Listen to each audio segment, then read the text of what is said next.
because you are so proud, you have so much, you think you're so great, that you're not honoring the Mahaprasad of a saint, I curse you and your entire dynasty of everyone around you, including all the demigods, to fall into total poverty. Harivo. Now Queen Kunti said, Akinchana Gocharam. That means it takes one who is in poverty to cry out the name of Krishna.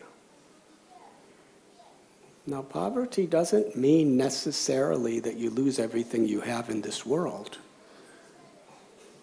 Because even people could lose everything they have in this world and still be proud. That means it's not bona fide poverty.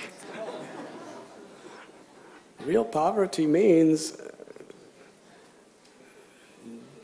that we're no longer thinking in terms of I and mine. King Prataparudra, he was the king of Orissa, but he was a Akinchana Gocharam because he understood everything belongs to Krishna and he wanted to use everything in Krishna's service. Yudhishthira Maharaj and his brothers, they were in poverty when they were living in the forest for 12 years. But then they were made the kings of the world. But for them, they were still a Akinchana Gocharam because they didn't consider anything to be their own. It's Krishna's children. It's Krishna's wealth. It's Krishna's position. It's Krishna's power. I'm just servant of the servant of the servant in whatever situation. And we're grateful for whatever situation because there's always service.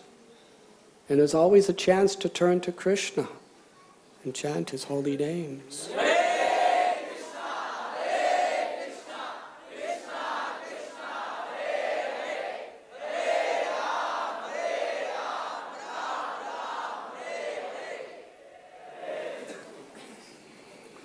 Hari Hari.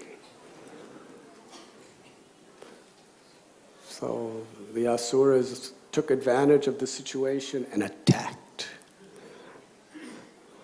And the Devatas, they tried fighting, but it was impossible. And all they could do is run away and hide. Now, this is really an embarrassment. In front of their wives and their children and their subjects, they're running away and hiding. They lost everything. But what did they do? First they tried their best, but it was totally out of their control.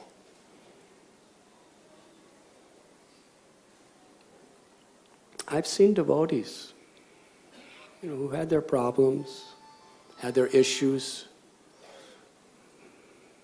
but then they got some incurable disease or some situation of health where everything's totally out of your control. There's just nothing you can do. You're suffering, you may die. You're like Gajendra in the clutches of the crocodile of disease or some other complication. And it's amazing how such sincere souls, they grow spiritually like never before.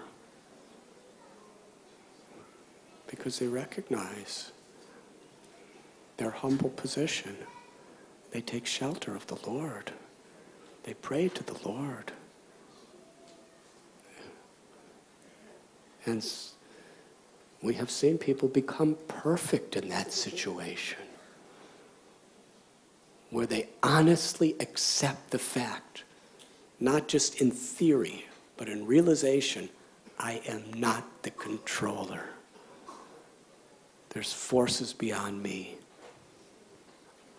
I desperately need the help of Krishna. So the demigods were understanding this. And they all went to Lord Brahma. They went to his assembly place and told him their situation. And because we cannot approach God directly, We can approach God, but it has to be through the blessings and the mercy of those persons who love God. Even the demigods follow this. They always go to Lord Brahma, who's the guru of all the demigods. And Lord Brahma doesn't take credit for anything. Lord Brahma understands. He's above all this. He doesn't lose anything, but he understands it's only by Vishnu's mercy that can be helped. All these different avatars that come, Ram, Krishna, Varaha,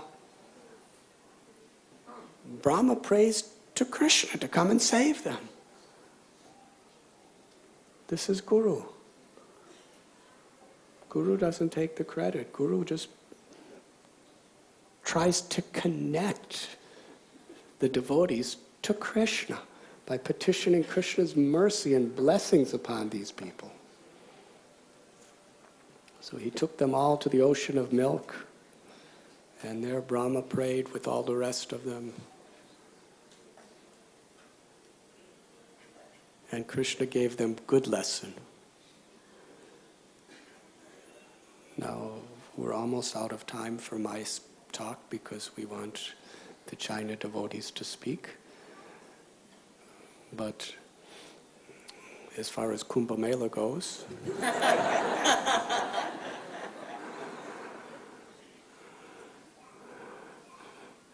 interestingly, on the subject of elephants, I was going to take bath in Mother Ganga in Haridwar, and there was a procession. And it was an amazing procession of these sadhus. And one particular, the guru was on an elephant. Huge elephant. And he was sitting on the elephant. And he had matted hair. And his matted hair, he had it come out like this. So he was sitting on top of the elephant in a nice seat. And his hair was so long that it practically went all the way down below the body of the elephant on both sides. It must have been, I would estimate his hair was, he was probably about 5 feet tall. Maybe 5'5", like me. But his hair was probably 8 feet long. Because it went down from his head, across his whole body, and then all the way down practically to the belly, to the bottom of the belly of the elephant on both sides. It's actually quite nice to see.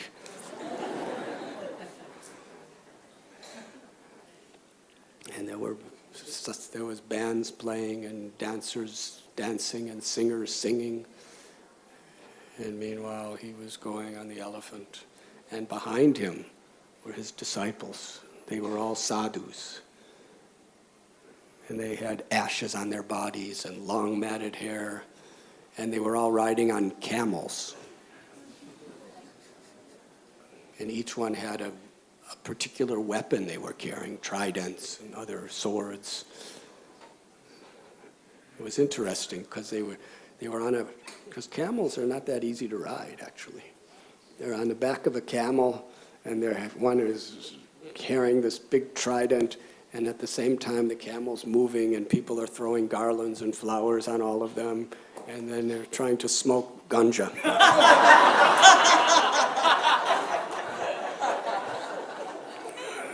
I was afraid he would fall off the camel. Either due to intoxication or just the logistics of doing all these things at the same time. But it obviously was an important thing for him. It was quite incredible. And all the government agents and all the government people and there were thousands of people offering garlands to all of them as they were going down the road, and every half a block people were coming out with these nice mango lassi drinks and everything to give. So it was quite nice procession, actually. But he was on an elephant.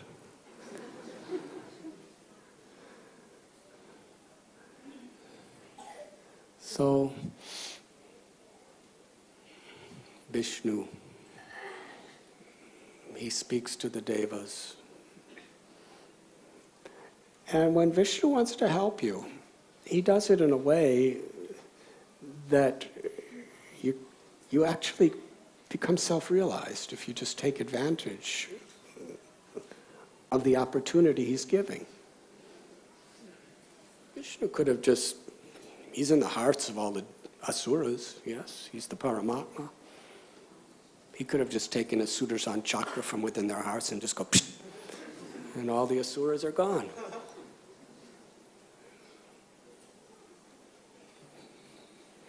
But that wouldn't have been so exciting or instructive. So he said, make truce with them for the higher cause of getting nectar. And this was very interesting, because however much we are different from each other, we can unite for the higher principle. That's what the Sankirtan movement is, uniting for the higher principle. Now for them, the higher principle was their own personal sense gratification for the asuras.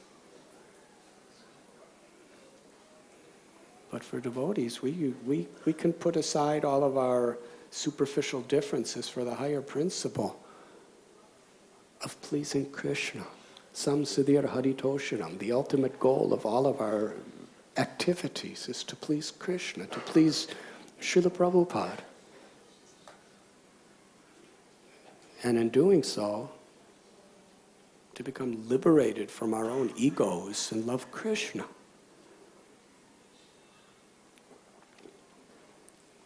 So for the purpose of nectar, they united to churn this ocean. And then it's a long story. We discuss it many times. We're all united for the purpose of the nectar of devotion. Yes, Bhakti Rasamrita, Sindhu. This nectar is not just coming from an ocean, it is an ocean. That's what Prabhupada came to give us, the nectar of devotion on behalf of Rupa Goswami and Chaitanya Mahaprabhu. So we are united to get that nectar and to spread that nectar. But it doesn't come easy. So many difficulties they were going through. They couldn't lift the mountain, then the mountain started sinking, then the mountain started shaking, then fire started burning them. Long efforts. And Krishna was right there to help them at every stage whenever they turned. And finally they started. Finally, after all this hard work and risking their lives and troubles and problems just to get the churning situation established, then they start churning. Whew, it's actually working now. Whew, whew. And what comes out? Poison. Lord Shiva drinks the poison.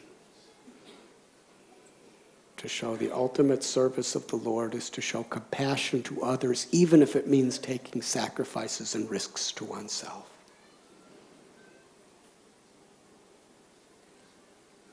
And then so many temptations. Horse comes out, elephant comes out, jewels come out, surabhis come out, Lakshmi comes out. Krishna warned them. Anything bad comes out, don't be distracted by that. And anything good comes out, don't be tempted and diverted from the path. Just keep churning. Keep your mind focused on the nectar. As we're churning our hearts through chanting Hare Krishna and following the path of bhakti, sometimes very difficult obstacles like poison comes. We cannot be disoriented. We cannot give up our hope. We have to keep focused on our goal.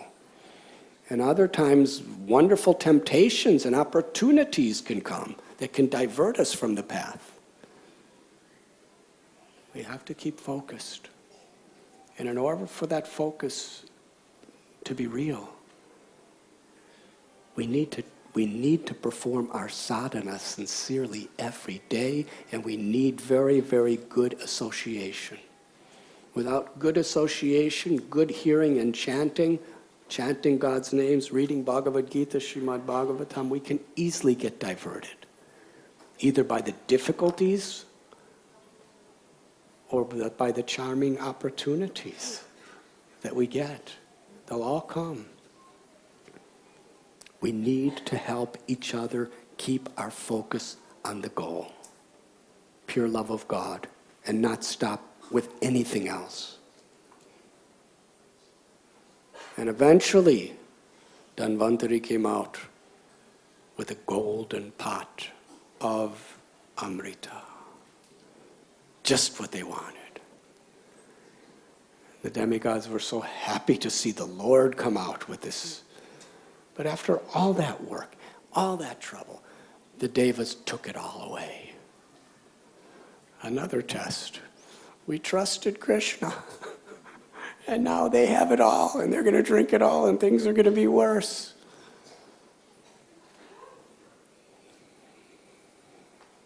But devotees never give up their faith or hope. Srila Prabhupada said, impossible is a word in a fool's dictionary. Whatever the impediment, whatever the difficulty, if we just are happy knowing that Krishna is all powerful and Krishna is all merciful, and I give my life to Krishna, whatever may happen, let it be. I'm with you, Krishna. I'm for you, Krishna. As the servant of the servant of the servant. We have nothing to fear. It was an impossible situation until Mohini Murti appeared. She made the impossible possible. Through her powers, the asuras willingly gave all the nectar to her, and she gave it all to the demigods. And then she took her form of Vishnu and flew away. But then the asuras were really angry because they knew they got cheated. And they started another war. And Jayanta, according to Skanda Purana, the son of Indra, he took that pot of nectar during this 12-day war, and in different places, he hid it. In Prayag, he would hide it in these different places at different intervals, at Prayag, Haridwar, Ujjain, and Nasik. And in each of these 4 places, every 12 years, this Amrit emerges with its full potency.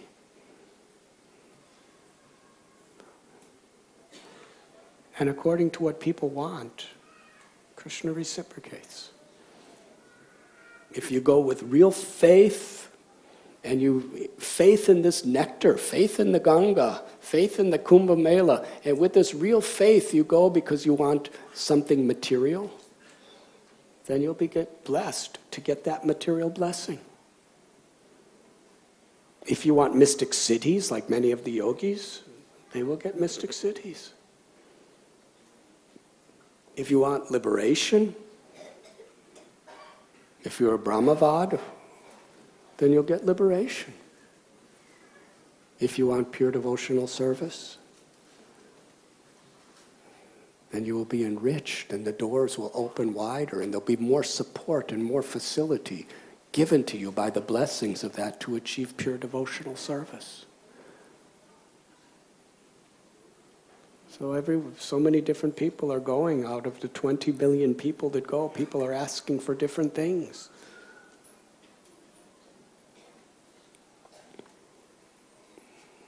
See, the Ganga has 3 forms, according to Sripad Vallabhacharya.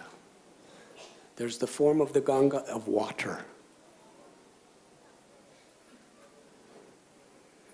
And on the earthly plane, the water's there. And she's nourishing the crops. She's giving bathing water. She's giving drinking water. She's giving so many gifts to human society in the form of water. But also Ganga is a place of pilgrimage. And people who have faith in Ganga in this way can access her blessing as a place of pilgrimage, where they can get these different things. Some people want good husband or good wife, or if they already have a wife or husband, they want them to be good.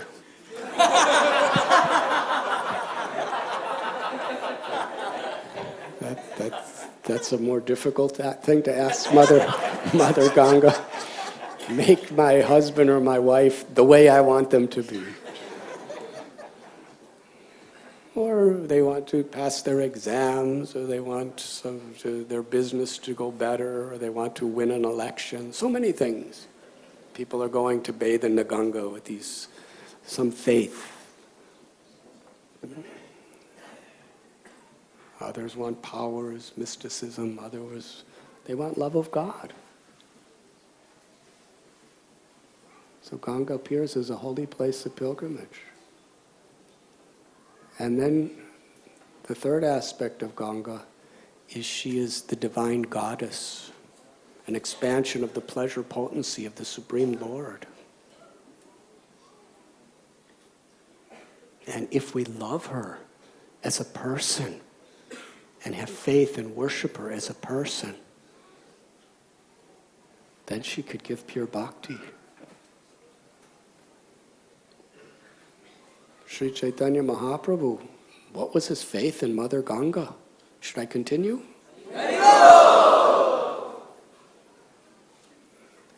It is explained in Chaitanya Bhagavat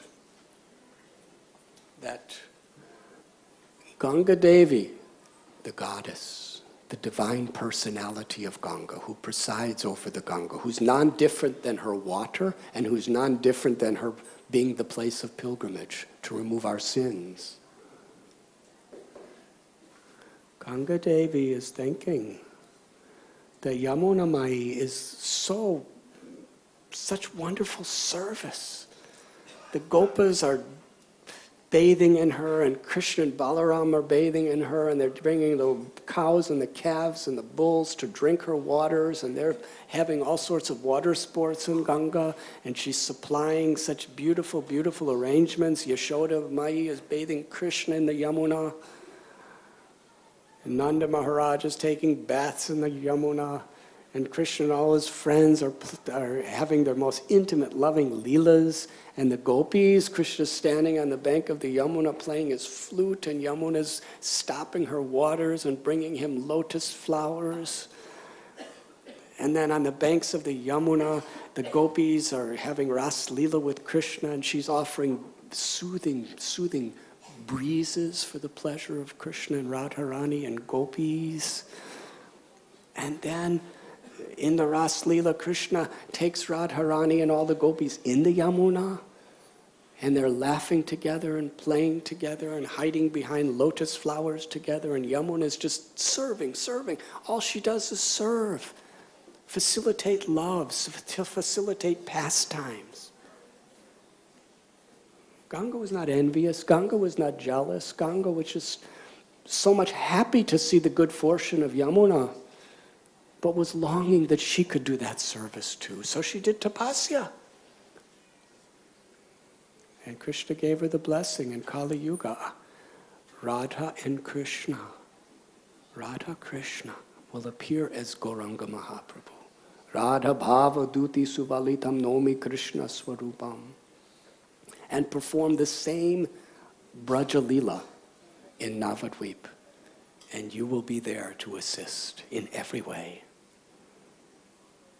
And how she assisted? In every way. When Gauranga Mahaprabhu decided to appear,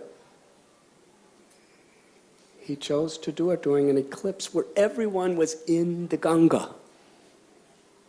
And in those days, for the whole duration of the eclipse, everyone stood in the Ganga and loudly chanted the holy name.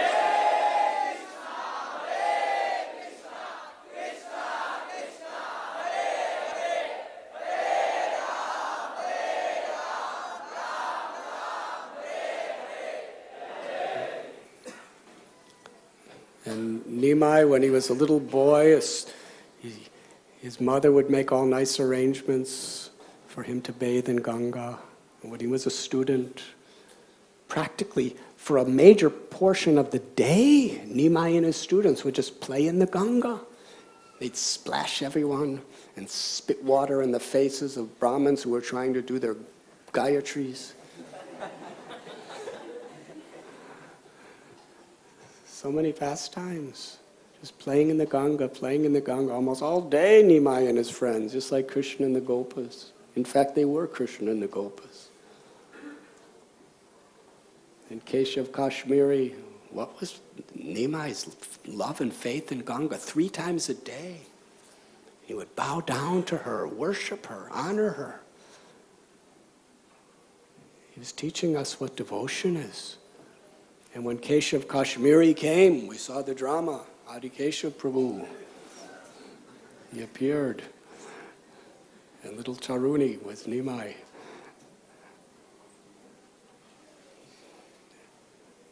And Nimai said, "Oh, you are the greatest of all Pandits. Gada Saraswati appears on your tongue every time you speak. Please compose verses in glorification of Mother Ganga." And Keshav Kashmiri, like the raging wind, composed instantly 100 verses glorifying Ganga Devi. And it was there on the bank of the Ganga that Nimai liberated his soul. How? By taking away his ego, so that he could be humble and grateful, and then receive the mercy. Very systematic science.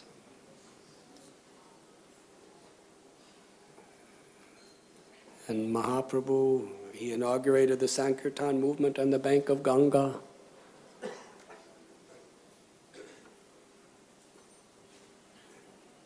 And he took sannyas at Katwa on the bank of the Ganga, bathed in Ganga. And then when he took sannyas and he went to Puri, according to Vrindavan Das Thakur, Mother Ganga was so eager to continue assisting Lord Chaitanya because he was bathing in her at least 3 times every day. Sometimes he'd be in her most of the day.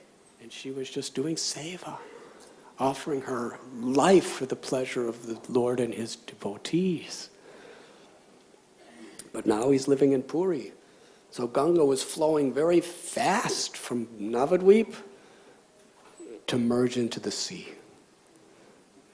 At Ganga Sagar, she merges into the sea, and then her waters rushed to Puri, because Lord Chaitanya was bathing in the sea 3 times a day, and she was there assisting Samudra in facilitating the happiness of Lord Chaitanya and his devotees. Bathing Haridas Thakur's body and so many wonderful pastimes. And when Sri Chaitanya Mahaprabhu decided to go to Bengal, what did he say?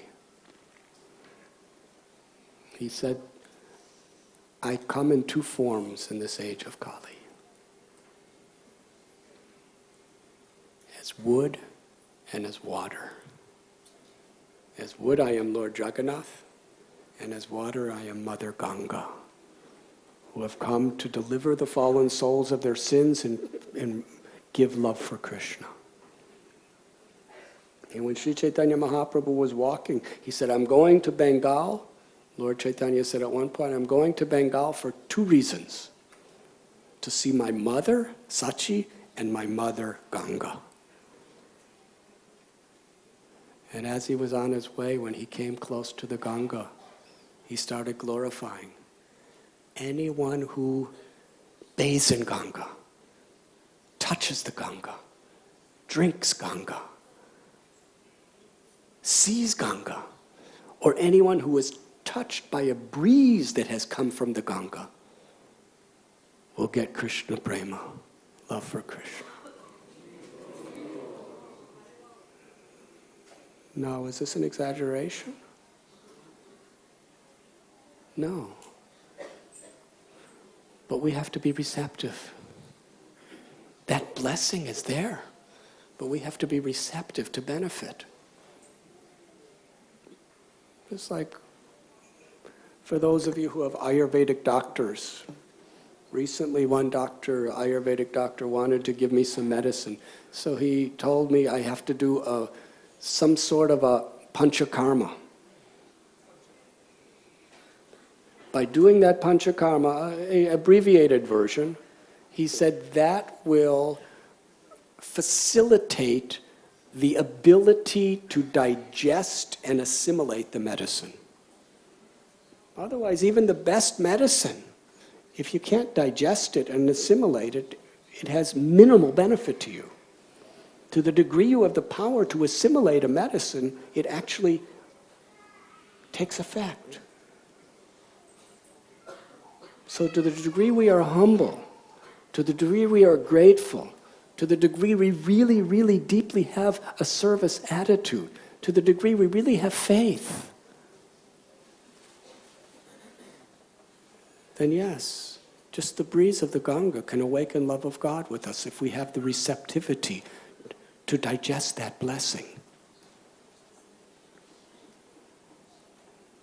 If you eat a Anakuta, Govardhan Puja feast, and you're laying on your left side, wishing you hadn't eaten so much, and someone comes with a big, gigantic gulab jamun and says, "Please take this," what will you do?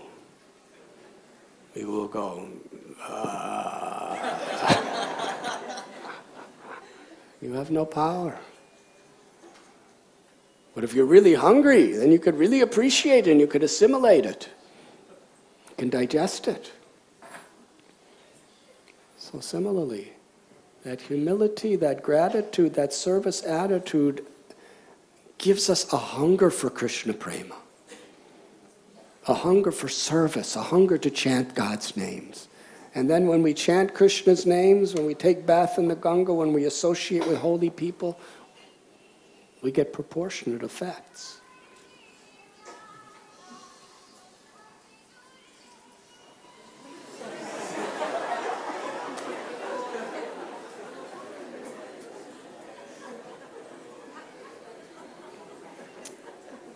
Thank you very much.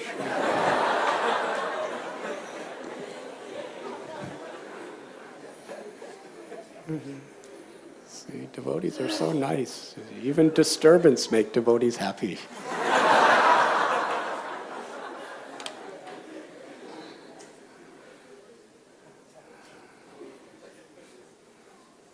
So this is Sri Chaitanya Mahaprabhu's appreciation of Mother Ganga. But Narottam Das Thakur, in one song, he explains that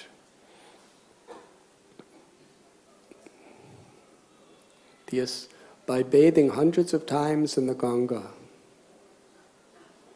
one could be purified of sins. And eventually love of God could awaken. But just by seeing a pure Vaishnava, the same effect is achieved. Because devotees of the Lord, they are holy places personified. And Srila Prabhupada explained in regard to Kumbh Mela, people come to bathe in the Ganga, but because they don't have proper understanding, they don't have proper gratitude, they don't have proper conception of what the purpose of life is, they take their bath in the Ganga, but they don't really benefit very much.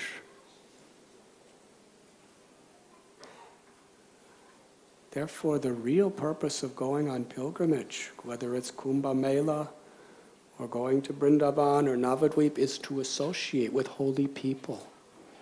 Because the Ganga of the Hari Katha that is coming from their mouths, the Ganga of the blessings that are coming from their hearts, is the most valuable, priceless of all blessings.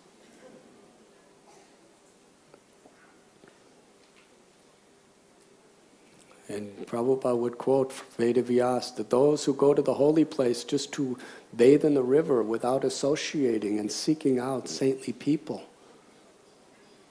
This is a symptom of Kali. Yes, Ganga is all merciful, but without the blessings of saintly people and learning from them, we cannot access that blessing.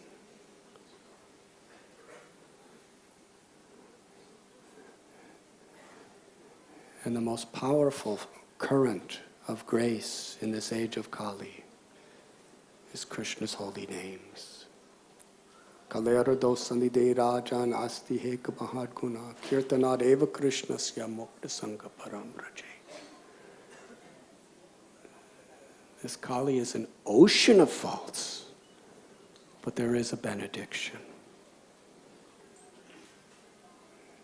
If we just grateful to receive the instruction of Srila Prabhupada, he has given us this ultimate benediction. Simply chanting the holy names of the Lord. The result of following every other possible devotional activity. Aho bata swapa chotogariyam. Kapila Deva explains, even if you're born in a family of Chandala, the lowest birth by social standards, if one is chanting the holy names, that means one has gone to all holy places, bathed in all the holy rivers, many, many, many millions of times, has studied all the Vedas, have done all kinds of yajnas. The same result is there in this age of Kali. By simply serving the Vaishnavas and sincerely crying out Krishna's holy name.